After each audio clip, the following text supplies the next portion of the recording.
Hello everybody and welcome back to the Eternal Sonata playthrough. It's time for Chapter 4, Grand Valse Brillante. And Claves is dead. And my god, that cutscene was so incredibly long. We'll talk more about it later, but we've got even more cutscenes to go as we rejoin Beat, Polka and the others.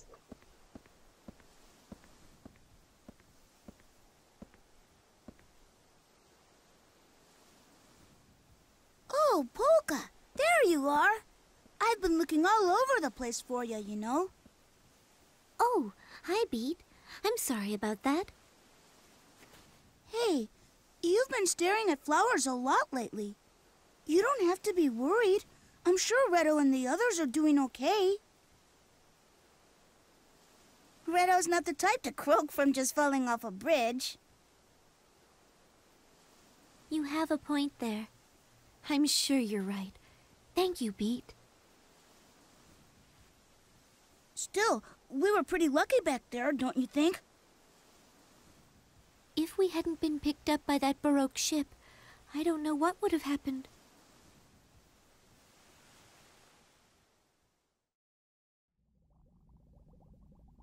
Thank you so much for helping us like this. Don't mention it. It was nothing. Is there any way we can repay you? You did save our lives. Yeah, you've already done so much for us. Is there anything we can do to help out? This little squirt here can wash dishes for you or something. Hey, no fair! You can't start calling me Little Squirt just because my hat washed away. At least it sounds like you're all in good spirits, but I'm afraid there's nothing you could help with. Really, you should probably all just get some rest. Oh, and allow me to introduce myself. My name is Crescendo. I suppose you could say I'm the captain of this ship. Huh? Crescendo? Gee, that's kind of a tough name to say. Couldn't we call you something else, something easier to say? Beat, please, don't be silly. Besides, I thought you said you were good at remembering people's names. I must say, you're very young to be the captain of a ship. You're a captain?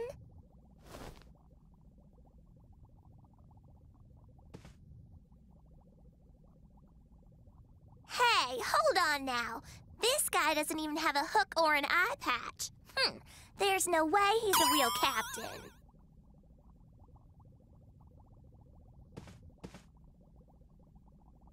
I'm sorry, Captain. I apologize for her rudeness. Hey, maybe I'll just call you Captain for now. I could remember your name, no problem, but you need to show respect to the ship's captain. Feel free to call me whatever you'd like, really. Well, Captain Crescendo, thank you for your kindness. I think we'll get some rest as you suggested.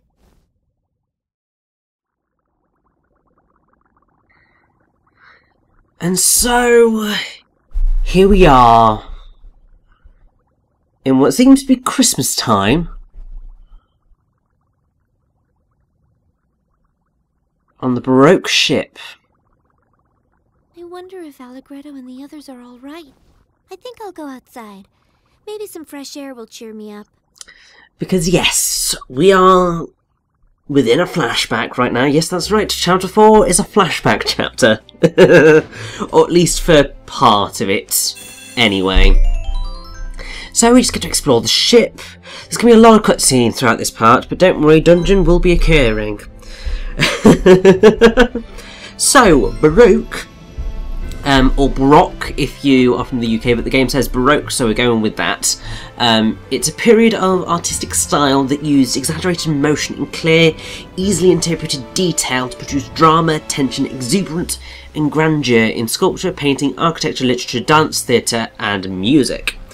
And it began around the 1600s in Rome and Italy and spread to most of Europe. So basically, whenever you see certain pieces of architecture or art that are particularly ornate, like to the point where you'd say this is excessively ornate, it's most likely going to be Baroque.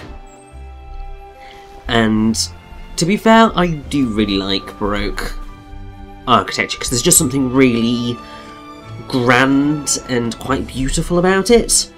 Obviously, there's only certain places where Baroque stuff looks right because it is frequently excessively opulent, but it is just so beautiful to look at. And then obviously we've met Captain Crescendo, and a crescendo is a gradual increase in the loudness in a piece of music. So a good example for that would be O Fortuna. Begins really quietly and then builds and builds and builds until you just have this loud roar of music and singing that's just beautiful to listen to. But we've now got a little bit of philosophical thinking from Frederick and Polka. You still haven't Quite woken up from your cute. dream yet? And very, very useful for getting an insight Polka. into Frederick's Are you mind. having trouble sleeping? Yes. I'm still worried about the others.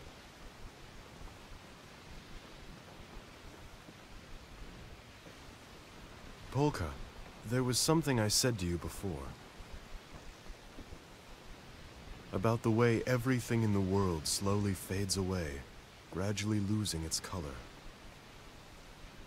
But since I've come to this place, I've begun to feel as if that is somehow being reversed. Hmm? What do you mean? Well, compared to when I first came to this world, now when I look around, I feel as if everything in the world is becoming more vivid, more clear. Could that be the proof I sought?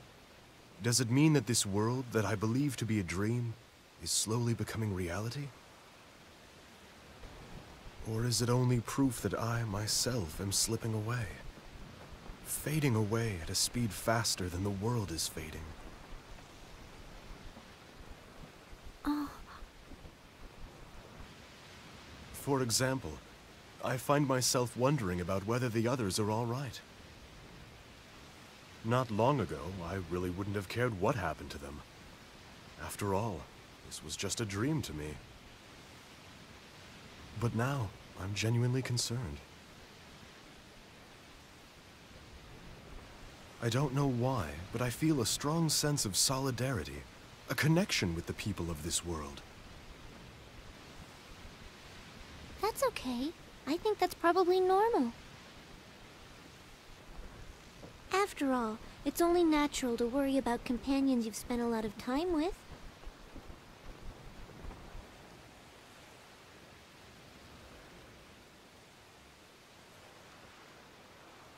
You know, before I was afflicted with illness, everything around me seemed so meaningless. But ever since I learned I didn't have much longer to live, even the little things in the world around me began to shine. Like the sound of wood crackling in a fireplace, the smell of a campfire, leaves slowly floating down a stream, the gentle sound of falling snow.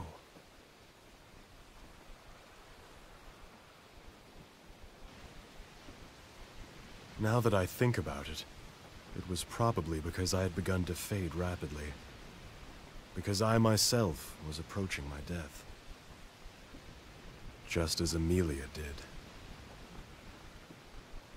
Amelia? My sister. She was 14 when she was struck down by tuberculosis and passed away. The same age as you. Your sister was 14. Just like me when she... I see. How disheartening must it have been for her to be forced to accept inescapable fate. She must have had so many hopes and dreams.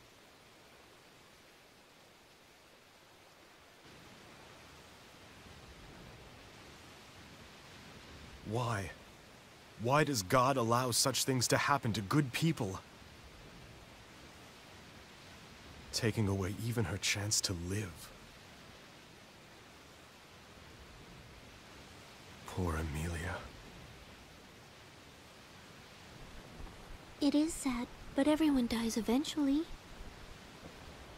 It's just that for some people like Amelia and me, it happens a little bit earlier, that's all. Besides, in a way, Amelia still lives on, doesn't she?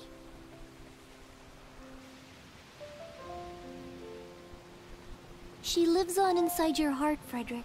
And she lives in the wonderful music that your heart creates. She also lives on inside all the people of the world whose hearts are moved when they listen to your music. Amelia won't ever really die. She'll touch the hearts of every generation to come. Through her brother's melodies, she will live on forever. I think that's simply wonderful. Frederick, do you need any more proof that she's still alive than the thought of that? You know, Polka, whenever I'm with you, I feel like I'm talking to Amelia. I think that perhaps Amelia is saying the very same things to me.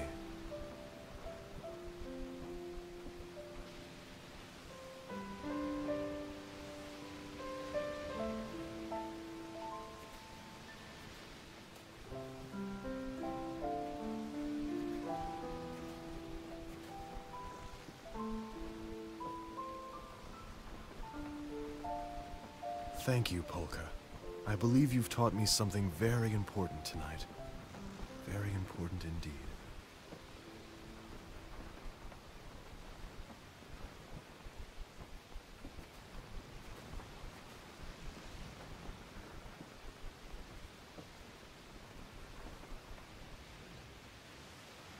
Frederick, I don't know what it is, but there's a mysterious appeal about you. And since I met you, my way of thinking has changed quite a bit.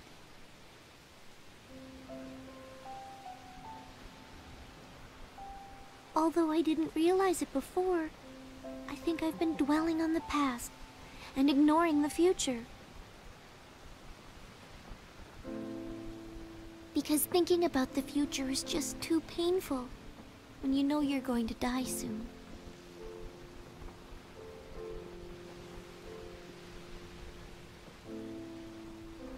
But you told me when we met that this whole world existed inside your dream, right? At first, I thought you were teasing me by saying that this was your dream. But now, I actually think that it's a really beautiful idea. And now I realize that by believing in you, it's the same as believing in the future. It's especially true for someone like me.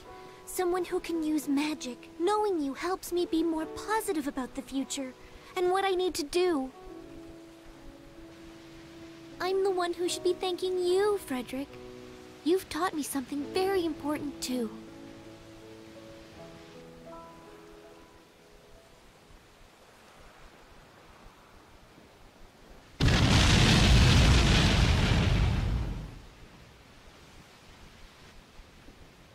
What was that?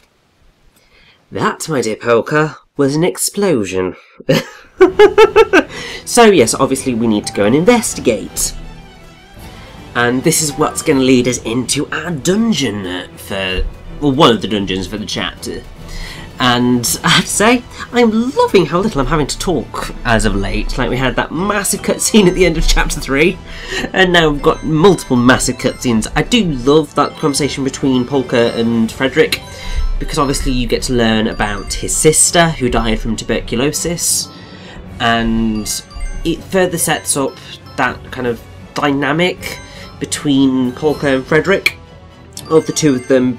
Well, Polka ultimately, you can see as a sort of embodiment of Frederick's departed sister, because she too is 14, she too is dying from an illness, and there's nothing anyone could do about it. And that sort of does begin to, I feel, explain a little bit further the dream of Chopin, because obviously the fact that everything's musically related in this world makes sense, but then when you see certain characters, you can just tie them in to everything that you have seen and know. So Polka is a sort of stand-in for Frederick's younger sister. I would say that even though Frederick doesn't end up in a romantic relationship with Falsetto, her general ambiguity of gender in terms of her hair and so on could link to George Sand and that sort of stuff. But yes, here we go. We are being attacked by a pirate ship. This is going to be perfect. The pirates sneak up from behind and ram their unsuspecting target. That's terrible. Maybe there's something we can do. We should repay them for helping us. I agree. But whatever we do, we have to move quickly or those people will try to board this ship. It's far too dangerous. These pirates, even their underlings, are very strong. Hey, that's no way for our captain to talk. Don't worry about a thing. Just leave it to us. What's all the fuss? Is something happening? Still really sleepy.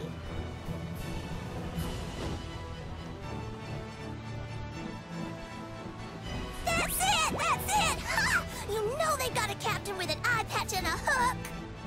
Ooh, and I'll bet they have a lot of treasure. Hey, wait! Beat, don't! Oh, not you too!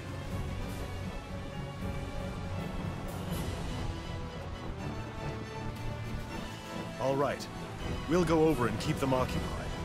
Meanwhile, try to pull the ship away as far as you can to keep them from boarding.